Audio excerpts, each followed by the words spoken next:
Hello အားလုံးပဲမင်္ဂလာပါ MITDC ရန်ကုန်ကွန်ပျူတာသင်တန်းကျောင်းကနေကြိုဆိုလိုက်ပါတယ်မြန်မာအခုရှင်းပြမယ့်သင်ခန်းစာကတော့ Adobe Photoshop CC 2020ထဲမှာ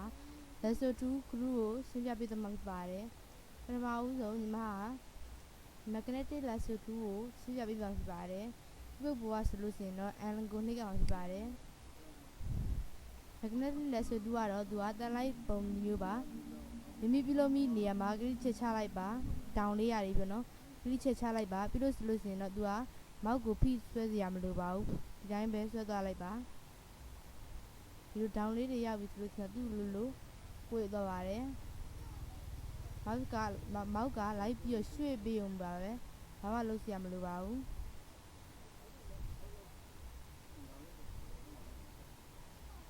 လူမျိုးပေါ့နော်လူမှားသွားပြီဆိုလို့ရှိရင်တော့ဒီဘက်က delete လေးနဲ့ဖြတ်လို့ရပါတယ်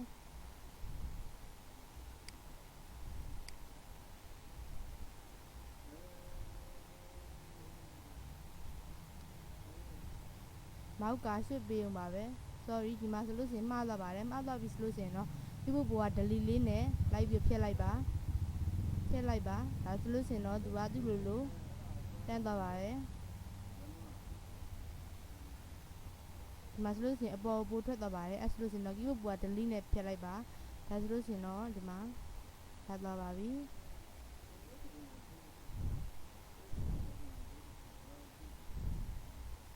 ဒီလိုမျိုးအဆုံးနေရာရောက်ပြီဆိုလို့ရှိရင်တော့ဒီမှာစပိုင်းပုံစံလေးပေါ်ပါတယ်အဲ့ဒီနေရာရောက်ပြီဆိုလို့ရှိရင်တော့ click တစ်ချက်ချလိုက်ပါဒါဆိုလို့ရှိရင်တော့ select ဝင်သွားပြီဖြစ်ပါတယ်ပြီးလို့ရှိရင်တော့ control ရဲ့ G ရဲ့နဲ့ layer ပွားလို့ရသလိုဒီမှာ layer နဲ့ U layer BR copy ဒီဘ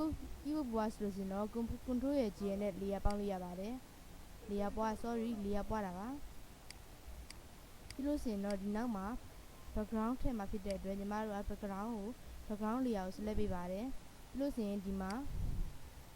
မိကြိုက်တဲ့ color ကိုရွေးပါမယ်ဒီမှာဆိုလို့ရှိရင်ဒီ color ထားပါမယ်ရပြီဆိုလို့ရှိရင်တော့ okay ကိုနှိပ်လိုက်ပါပြီးလို့ရှိရင်တော့ keyboard ပေါ်က Alt ရဲ့ backspace ရဲ့နဲ့နှိပ်လိုက်ပါအဲဆိုလို့ရှိရင်တော့ color ဝင်သွားပြီဖြစ်ပါတယ်ဒီမှာဆိုလို့ရှိရင်တော့ဒါကတော့နောက်တစ်ခုကတော့ဒီမှာ polygon နဲ့ lasso 2ပါ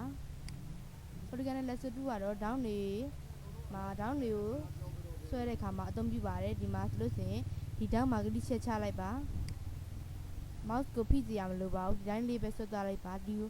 တောင်းနေရာကိုယ့်မဲ့နေရာတွေရောက်ပြီဆိုလို့ရှိရင်တော့ကလစ်ချက်ချလိုက်ပါပြီးလို့ရှိရင်တော့ဒီမှာဆက်ဆွဲလိုက်ပါဒီလိုတောင်းတွေကိုရောက်ပြီဆိုလို့ရှိရင်တော့ကလစ်တောင်းနေရာရောက်ပြီဆိုရင်ကလစ်ချက်ချလိုက်ပါဒီရတွေဆွဲသွားလိုက်ပါမှာကိုယ့်မဲ့နေရာရောက်မယ်ဆိုလို့ရှိရင်တော့ကလစ်ချက်ချလိုက်ပါဒီမှာပါဆွဲသွားလိုက်ပါတယ်ကလစ်ချက်ချလိုက်တယ်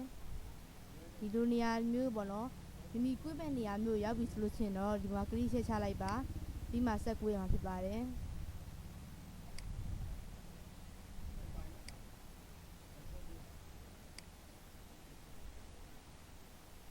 ကလစ်ချက်ချတယ်ပြီးလို့ရှိရင်ဆွဲပါတယ်ဒီလိုမျိုးဒီလိုနှစ်ခုဆက်မဲ့နေရာမျိုးရောက်ပြီဆိုလို့ရှိရင်တော့ဒီမှာစဝိုင်းပုံစံလေးပြပါတယ်စဝိုင်းပုံစံလေးပြဒီလိုမျိုးဆိုလို့ရှိရင်တော့ညီမတို့ select ဝင်သွားပြီဖြစ်ပါတယ်သူ့ကိုlayer တွေကနေယူပြီးလို့ရှိရင် layer BR copy ပြုတ်ပေါ်ဆိုလို့ရှိရင်တော့ control ရဲ့ G ကိုနှိပ်ကောက်ဖြစ်ပါတယ်ဒါဆိုလို့ရှိရင်တော့ဒီမှာ message မိတ်ကြည့်ပါမယ်ဒါဆိုလို့ရှိရင်တော့သူကပြတ်သွားပါပြီသူ့ကို color ထည့်မယ်ဆိုလို့ရှိရင်တော့ background layer ကို select ပေးလိုက်ပါပြီးလို့ရှိရင်ဒီမှာမိကြိုက်တဲ့ color ကိုလာပြီးရွေးလိုက်ပါရပြီဆိုလို့ရင်တော့ okay လေးကိုနှိပ်လိုက်ပါ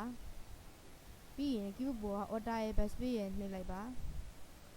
ဒါဆိုလို့ရှိရင်တော့ပုံကနောက် background ထည့်ပြီးသွားပါပြီဒီမှာတော့ဒီပုံကိုညီမတို့က Lasso 2 နဲ့ဖြတ်ပြမှာဖြစ်ပါတယ် Lasso 2 keyboard ပေါ်ကဆိုရင်တော့ YANGON နှိပ်ကမှာဖြစ်ပါတယ်သူကတော့ဒီလိုဆွဲတဲ့အခါမှာ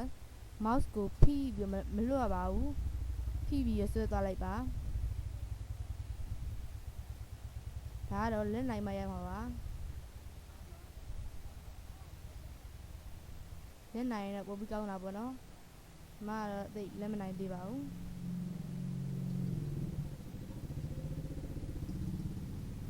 လိုသူကလဲစဝိုင်းလိုနှစ်ခုစုံမယ်ဆိုလို့ရှိရင်သူကလွတ်လိုက်ပါ ဒါဆိုလို့ရှိရင်တော့ဒီမှာ select ဝင်သွားပါပြီပြီးလို့ရှိရင်တော့ layer 2 u layer B ရ copy keyboard ပေါ်ဆိုရင်တော့ control ရဲ့ G ကိုနှိပ်လိုက်ပါဒါဆိုလို့ရှိရင်တော့ select ပြောက်သွားပါပြီဒီမှာပါ background ကိုမျိုးလုံးမိတ်ကြည့်ပါမယ်ဒါဆိုလို့ရှိရင်တော့ရောက်သွားပါပြီမတို့က background မှာ color ထက်မှာဖြစ်တဲ့အတွက် background layer ကို select ပေးလိုက်ပါပြီးလို့ရှိရင်ဒီ color set background color မှာမိကြိုက်တဲ့ color ကိုရွေးလို့ရပါတယ်ဒီအနီရောင်လေးထည့်ကြည့်အောင်ပြီးတော့ okay ကိုနှိပ်လိုက်ပါ order ရဲ့ backspace ရဲ့နဲ့ color ဖြစ်ပါမယ်အဲဆိုလို့ရှိရင်တော့ဒီမှာရပါပြီဒီဘေးနာအနားသားလေးဒီမှာပိုးနာလေးရှိတယ်ဆိုလို့ရှိရင်တော့ဖြတ်ထုတ်လို့ရပါတယ်ဒီမှာ Lasso 2နဲ့ mouse ကိုဖိပြီးဆွဲသွားလိုက်ပါ sorry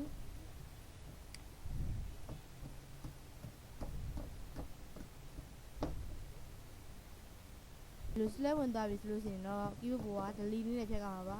ဒီဖြတ်မယ်ဆိုလို့ရှိရင်တော့ညီမတို့ဖန်ခွက်ကိုဖြတ်မှာဖြစ်တဲ့အတွက်ဖန်ခွက် layer ကို select ပေးလိုက်ပါပြီးလို့ရှိရင်တော့ delete ကိုနှိပ်လိုက်ပါမရပြီဆိုလို့ရှိရင်တော့ဒီမှာပါ select ကနေပြီးတော့ဒီ select keyboard ပေါ်ဆိုရင်တော့ control ရဲ့ D ကိုနှိပ်လိုက်ပါဒီဘေးမှာ pointer လေးရှိရဆိုလို့ရှိရင်လည်းအတိုင်းပါပဲဆွဲသွားလိုက်ပါ mouse နဲ့ဖိပြီးတော့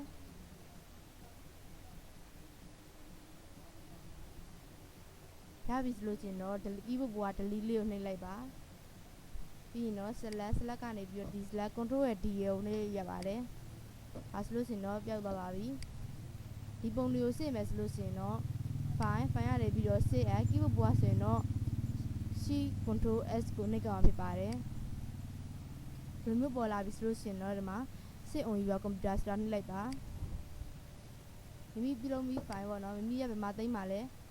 သိမ်းမဲ့ file နဲ့မှာသိမ်းမဲ့ file ကို desktop ပေါ်မှာလိုက်ရှာလိုက်ပါဒီမှာကတော့ဒီမှာ save ပါမယ်ပြီးလို့ရှိရင်တော့ဒီမှာမိမိရေးချင်တဲ့နာမည်ရေးလို့ရပါတယ်